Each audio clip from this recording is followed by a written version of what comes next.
네, 이해찬 당대표의 속개 선언으로 더불어민주당 제85차 최고위원회의를 속개하겠습니다. 85차 최고위원회를 시작하겠습니다. 예. 네, 이해찬 당대표의 발언이 있겠습니다.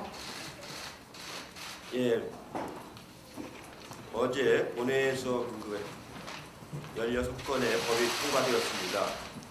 행정규제 기본법 등 여러 가지가 통과됐는데 아쉬운 것은 유치원 3법, 노동관계법, 지방이양일괄법, 택시업계 지원관련법 등 민생 법안들은 아직 통과가 되고 있지 않아서 좀 매우 아쉽다고 생각하지 않을 수가 없습니다.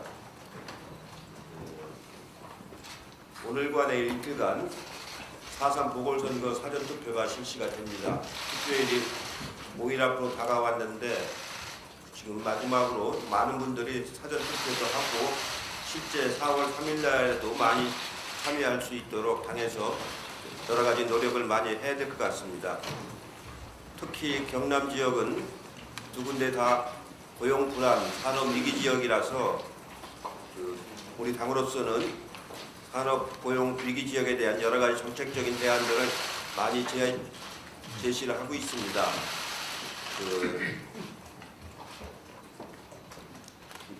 남부 대륙철도 예타 면제 사업 및 조기 착공 그리고 조선업에 대한 지원 방안 등을 많이 얘기를 하고 있고 고용 위기 지역에 대한 시효가 며칠 안 남았는데 더 연장을 하도록 정부하고 이 합의를 해서 실행을 이제 하고 있습니다.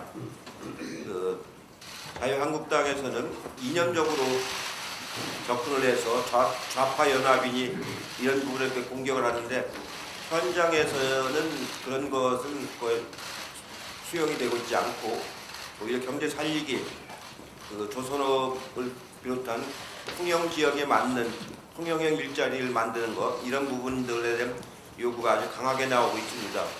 저는 오늘 창원하고 통영 지역에 가서 선거 지원을 하도록 하고 내일도 고성까지 가서 선거 지원을 많이 하도록 하겠습니다. 의원님들도 가능한 한 현장 지원도 많이 하고 연고자를 찾아서 연락을 많이 취하는 캠페인에 당이 전력을 다하도록 하겠습니다. 베트남을 다녀왔는데 제가 이렇게 보니까 베트남은 굉장히 앞으로 유망한 지역입니다. 성장률이 한 7% 정도 되고 인구가 9천만이 넘는 매우 신남방 정책을 추구하는 문재인 정부로서는 매우 중요한 나라라고 생각할 수가 있습니다. 당에서도 신남방 정책 지원 특별위원회를 하나를 구성을 해서 계속해서 베트남과의 교류를 강화하고 정부를 지원하도록 하겠습니다. 이상입니다. 네, 다음으로는 홍영표 원내대표 발언 있겠습니다. 장두노밀이라는 말이 있습니다. 머리는 숨겼으나 꼬리는 드러나 있다는 뜻으로 잘못이 드러날까 두려워 어떻게든 숨기려고 전전긍긍하는 모습을 가리킨 것입니다. 김학의 사건을 모른다고 발뺌하는 황교안 대표 모습이 그렇습니다. 황교안 대표가 김학의 사건을 알고 있었다는 정황은 속속 드러나고 있습니다. 거짓말은 거짓말을 낳습니다. 진실을 감추려고 해도 반드시 드러나기 마련입니다. 황교안 대표는 기억이 안 난다는 말로 얼렁뚱땅 넘어가서는 안 됩니다. 한국당도 김학의 동영상 CD 입수 경위를 밝혀야 한다는 등 사건의 본질을 흐리려는 시도를 그만두기 바랍니다. 국민들께서 바라는 것은 오직 김학의 사건의 실체적 진실입니다. 누가 경찰 수사에 개입해 사건을 은폐 축소하려고 했는지, 그 과정에서 어떤 권력의 힘이 작용했는지를 낱낱이 밝혀야 하는 것입니다. 지난 4월간 7명의 장관 후보자에 대한 인사청문회가 있었습니다. 청문 과정에서 국민들이 보시기에 부족한 점이 있는 후보들도 있었다고 생각이 됩니다. 그런데 자유한국당은 7명 후보자 모두에 대해 청문 보고서 채택을 거부하기로 한 것은 과도한 정치의 공세입니다. 문제가 있다고 생각한다면 적격이든 부적격이든 청문 보고서에 의견을 담아서 의사표명을 해야 됩니다. 인사청문회는 공직 후보자의 직무 역량과 전문성, 비전을 평가하는 자리입니다. 그런데 언제부터인가 청문회가 인신 공격과 신상털이의 장으로 변질되었습니다. 이런 문화가 만들어진 데에는 우리 당도 책임의 일부가 있다고 생각합니다. 하지만 언제까지 이런 식의 청문회를 계속해야 하겠습니까? 이런 식의 청문회 문화에서 국가적인 인재가 누가 장관을 하겠다고 나서겠습니까? 여야가 머리를 맞대고 인사청문 제도 개선 방안을 고민해 볼 것을 제안합니다. 사생활에 대해서는 비공개로 철저히 검증하고 정책 역량과 전문성, 비전에 대해서 공개 검증을 하는 방식으로 청문 제도를 바꿀 필요가 있다고 판단됩니다. 야당도 청문회 제도 개선을 위해서 함께 나서줄 것을 부탁드립니다. 포항 지진을 촉발한 원인에 대한 정부 발표가 나온 지 일주일이 지났습니다. 지열 발전으로 인해 발생했다는 점에서 포항 지진은 특별 재난으로 봐야 합니다. 무엇보다 시급한 것은 조속한 피해 복구와 포항 시민들에 대한 지원입니다. 이를 위해서 초당적인 협력이 필요합니다. 우리 당은 포항 지진 피해 보상과 원인 규명을 위해 국회 안에 특별위원회를 즉시 설치할 것을 야당에 다시 한번 제안합니다. 특위 구성과 함께 특별법 제정도 조속히 논의할 것을 제안합니다. 국민 안전 문제에 여야가 따로 있을 수 없습니다. 지진으로 인해 큰 고통을 겪고 계신 포항 시민을 위해 여야가 후속 대책을 마련하는 것이 시급합니다. 포항 시민을 위한 초당적인 협력에 야당이 동참해 주기를 바랍니다. 이상입니다. 예, 다음으로 박강원 최고위원의 발언 있겠습니다. 네, 홍영표 원내대표님께서 말씀하셨습니다만 김학의 게이트와 관련해서 한 가지 꼭 밝혀야 될 부분이 있어서 덧붙여 말씀드리겠습니다. 김학의 전 법무차관과 이중희 전 민정비서관 사이가 법무차관과 민정비서관 관계 이전에 특수관계였다 하는 것이 드러났습니다. 김학의 전 차관이 2008년 3월부터 2009년 1월까지 춘천지검장이었고 이정희 전 민정비서관은 똑같은 시기에 2008년 3월부터 2009년 1월 같은 시기에 춘천지검 산하 영월지청장이었습니다. 그래서 이미 관계가 형성이 돼 있었고 또 2008년 이 관련 동영상들의 촬영 시기는 2008년에서 2009년이라고 지금 추정되는 것으로 되어 있습니다. 대검 진상조사단이 공개한 제보에 따르면 당시 별장 성폭력은 매우 알만한 사람들은 아는 매우 주변 춘천에서는 알려진 사건이었다 이렇게 되고 춘천지검의 차장과 부장검사 등 간부진들도 그 별장에 드나들었다는 그런 제보조차 있습니다. 이래서 이제 저는 수사 가운데 하나가 영월지청장이 이중희 영월지청장이 자신이 상관을 모셨던 김학의 춘천지검장을 덮어준 그 부분에 대해서 명확히 밝힐 필요가 있다. 그리고 영월지청장 이중희 지청장으로 당시에 그 별장에 다녔는지 그리고 김학의 차관의 범죄를 인지했는지 목격했는지 방치했는지 아니면 그 이상인지를 밝혀야 된다 이렇게 강조합니다. 한 언론은 윤중천 씨가 최순실 씨가 이 사건과 관련이 있다 이렇게 언급한 내용까지 공개가 됐습니다. 이게 김학의 게이트인지 최순실 게이트인지 아니면 그 윗선의 게이트인지 분명하게 밝혀야 된다. 박근혜 정권에서 도대체 무슨 일이 있었는지 국민들의 진상규명 요구와 분노가 커지고 있다는 점을 이해하기 바랍니다. 알기 바랍니다. 미국 월스트리트저널은 조양호 회장의 사내이사 연임 부결을 총수 일가를 중심으로 운영되는 한국의 재벌 기업 경영에 새로운 이정표를 세웠다 이렇게 평가를 했습니다. 스튜어디십 코드는 글로벌 스탠더드입니다. 미국, 영국, 일본, 캐나다, 스위스, 호주 등 자본주의와 민주주의가 매우 발달된 나라에서 시행하고 있는 제도입니다. 그런데 자유한국당은 이를 기업 통제, 정권이 기업을 통제한다 이렇게 억지 주장을 펴고 있는데요. 더구나 연금 사회주의 이런 표현까지 쓰면서 경제에도 색깔론을 칠하게 하고 있습니다. 시장 경제에 대한 부정이다 저는 몰리의 수준을 넘어서 부정이다. 그리고 이게 정권연금이냐 이런 지적이 있는데 정권연금이 아니라 국민연금이다 이렇게 맞습니다. 지난 정권에서 그걸 정권연금으로 악용한 겁니다. 재벌들의 이익을 지켜주기 위해서 국민연금을 악용했죠.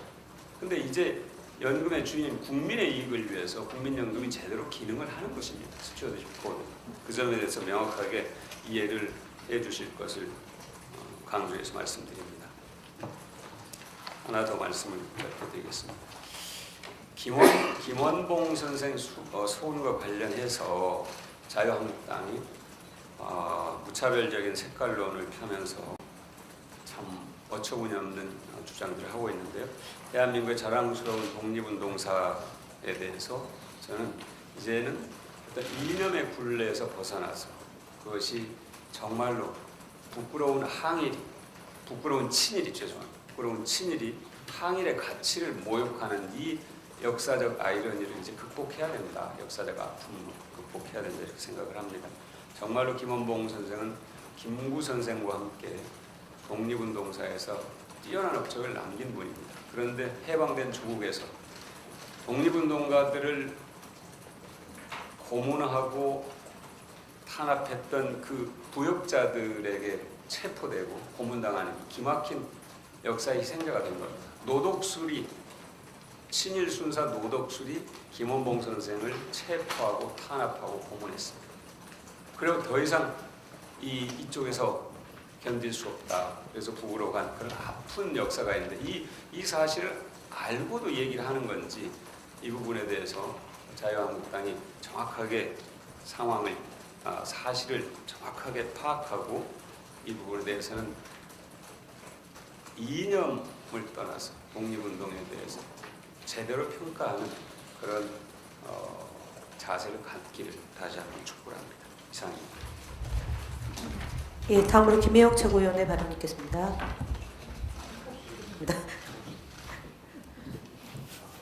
박주민 최고위원의 발언 있겠습니다. 예. 사회적 참사 특조위가 세월호 CCTV 영상저장 장치 DVR이라고 하죠. DVR에 대해서 조작 의혹을 제기했습니다. 참사 2개월 후인 2014년 6월 22일 날 해군이 수거한 DVR과 검찰이 확보한 세월호 DVR이 서로 다르다고 의심되는 단서가 발견된 것입니다. DVR 수거 경위에 있어서 해군과 해경의 진술이 객관적인 정황과 부합하지 않기 때문에 의혹이 더욱 가중된다고도 밝혔습니다. 세월호 선체 내부에 설치되어 있었던 CCTV의 영상이 담긴 DVR은 세월호 침몰 원인의 결정적인 증거물인데 조작의 정황이 있었다는 것은 정말 충격적인 일입니다. 사회적 참사 특조위가 증거인멸에 우려를 제기한 만큼 세월호 DVR의 조작 의혹에 대한 조속한 수사가 필요합니다. 세월호 가족협의회에서는 검찰에 세월호 참사 특별수사단 설치를 요구하고 계신데 이에 대해서도 적극 검토할 것을 요청드립니다. 이제 곧 세월호 5주기입니다. 세월호 참사의 실체적 진실을 밝히고 책임자를 처벌하는 일은 우리 사회가 보다 안전한 사회로 나아가는 길이기에 여야 없이 함께 관련돼서 최선을 다해야 할 것입니다. 김학의 사건 관련돼서 황교안 대표에 대해서도 언급하시고 또 이중희 당시 민정비서관에 대해서도 언급하셨기 때문에 저는 곽상도 의원에 대해서 한 말씀 드리겠습니다. 곽상도 의원은 여전히 당시 경찰이 허위 보고를 했다고 책임을 떠넘기고 있습니다. 그런데 오늘 보도에 따르면은 이 허위 보고 여부에 대해 당시 경찰 내부에서 감찰이 진행되었고 문제가 없다고 판단되어 징계 절차가 진행되지 않았다고 합니다. 보고 라인에 경찰에 대한 정식의 징계가 없었다는 것은 객관적으로 확인된 사실인데 만약 정말로 허위 보고가 이루어졌다면 당연히 그 당시에 징계 절차가 진행되었을 터인데도 징계가 없었다는 것은 당시 보고가 제대로 이루어졌다는 것을 반증하는 것이라고 생각합니다. 곽상도 의원은 이제 경찰에 책임 떠넘기기를 그만하고 국민 앞에 사죄하기 바랍니다. 이상입니다. 예, 다음으로 서른 최고위원의 발언 듣겠습니다. 2013년 3월 13일 박영선 의원이 황교안 법무장관에게 김학의의 성범죄 혐의에 대해서 의혹에 대해서 분명히 전달했는데도 불구하고 황교안 대표는 그것을 택도 없는 소리 또는 기억이 안 난다 이렇게 거짓말을 했습니다. 그러나 이 거짓말이라는 사실이 속속 다 드러났습니다. 2013년 3월 13일 이 황교안 대표를 만난 일정이 드러났고 또 13년 6월 17일 법사위 속기록 국회 방송 동영상에서도 황교안 대표가 김학의 사건을 알았다는 것으로 보이는 명백한 증거들이 있습니다. 이에 대해서 택도 없는 소리다 또는 기억 안 난다 이렇게 거짓말하는 데 대해서는 황교안 대표가 이제 국민 앞에 사죄를 해야 할 때라고 봅니다. 아직도 황교안 대표는 택도 아닌 소리라고 할 것인지 아니면 국민 앞에 진솔하게 제가 거짓말했습니다 라고 자백할 것인지 결정을 해야 할 거라고 봅니다. 이상입니다. 예, 다음으로 남인순 최고위원의 발언 듣겠습니다. 네, 김학의 전 법무부 차관이 그 야밤 도주를 하기 전에 법무부 소속 법무관들이 그 김 전 차관의 출입금지 여부를 조회한 사실이 확인이 됐습니다. 이 부분에 대해서는 정말 출입국 관리소를 통하지 않고 법무부의 다른 누군가에 많이 내통을 했다고 한다면 이 부분은 분명하게 밝혀져야 될 일이라고 생각을 하고 있습니다. 아직도 이걸 은폐하기 위한 어떤 은폐 카르텔이 작동되고 있다고 한다면 이분은 명명백백하게 밝혀진다고 생각합니다. 국민연금에 대해서 한 말씀 드리겠습니다. 국민연금 관련해서 지금 이제 그 조양호 한진그룹 회장의 대표 이사직 재신임을 받지 못했는데요. 사실 지난 박근혜 정부 하에서도 국민연금이 두 차례 그 조양호 오노 일가의 이사 선임에 반대 입장을 표명한 적이 있었습니다. 그런데 그때는 무리 없이 사실 계속 재신임을 받았던 것이죠. 국민연금의 반대도 불구하고. 근데 이번에 결정이 있기 전에 국민연금은 대한항공 오노 일가의 일탈적 경영 행위에 대해서 해결방안을 찾기 위해서 공개 서한과 또 비공개 면담 등 다양한 노력을 충분히 해왔습니다. 그러나 대한항공은 이에 응하지 않았고 결국 조양호 한진그룹 회장의 대표이사 재신임에 반대 의결권 행사를 할 수밖에 없었습니다. 이에 대해서 자유한국당이 국민연금의 의결권 행사를 그 연금 사회주의로 호도를 하고 있는데요. 기억해 보시면 지난 박근혜 정부 당시에 제일모직과 삼성물산 합병 과정에서 국민연금이 기금 이익의 훼손을 알고도 합병에 찬성 입장을 내놨던 것을 기억해야 할 것입니다. 이것이 바로 자유한국당에서 얘기하는 그런 연금에 대한 사회주의가 아닌가라고 느낄 정도로 그때 정부가 나서서 국민들의 이익에 반하는 그런 행위를 했고 그것이 바로 국민연금의 관치 문제가 돼서 그 당시 복지부 장관은 지금도 교도소에 있습니다. 이 부분을 국민들이 분명히 알 것입니다. 감사합니다. 네, 이상 모두 발언을 마치고 회의를 비공개로 전환하겠습니다. 언론인 여러분들의 협조를 부탁드립니다.